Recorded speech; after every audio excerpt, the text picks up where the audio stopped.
Chapter 1. You the Miracle. It just wouldn't be right without starting with you, the miracle. You see, having a child is a miracle of God. There is no other sane explanation of what took place years ago when you were conceived and then born into this world of ours. If you think about it, you were once nothing, and then poof, you became something. That makes it a miracle. If you find that hard to believe, then try it yourself with some dust and some water. You would spend hours, days, years, centuries just trying to form that combination into something that looked like a person. I seriously doubt there is enough time in our lives for you or anyone else to make such a thing. But God did it in an instant. When your father and mother decided to have you, that's when the miracle began. Chapter 2. Evolution.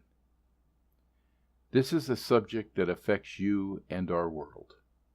It is something a man who lived many years ago made up to explain animals and humans, where they came from, how they are formed, and how they are changing each generation. He chose not to believe in God and what we just talked about, but instead came up with his own theory, and it is wrong. That's right.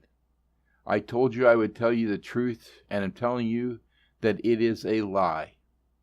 There's no such thing as evolution. Your books and teachers will tell you different perhaps, but I am your friend, and I promised you that I would give you only those things that are true. The man's name was Charles Darwin. Chapter 4. Earth's Age. Those that believe in evolution most always believe that the earth is millions of years old. The Bible indirectly specifies that the earth is young instead. There lies the rub.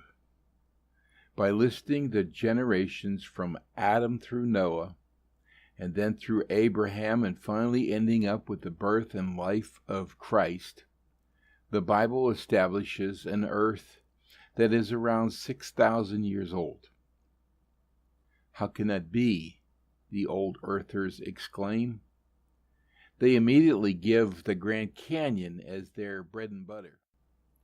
When I was growing up, we were told that it took millions of years for trees to rot after they had fallen, and these trees not only brought us coal, but under the extreme pressures found below the surface of the earth, they also turned some coal into diamonds.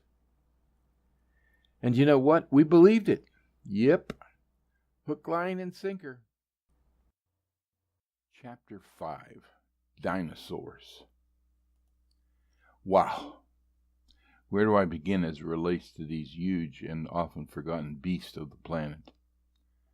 Can you imagine a brontosaurus coming from a single-cell amoeba or plankton? As for myself, I cannot.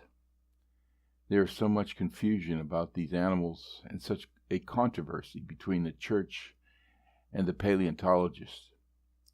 Some churches will emphatically deny that dinosaurs ever existed.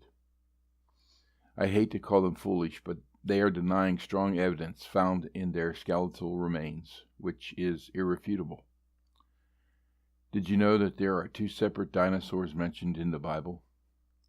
One is called Leviathan and the other Behemoth. Evidently, any of those believers missed these chapters in God's Word. Maybe they were at recess when it was being taught. Who knows? Psalm 104, verse 26. There is that Leviathan, which you have made to play there. Job 41:1.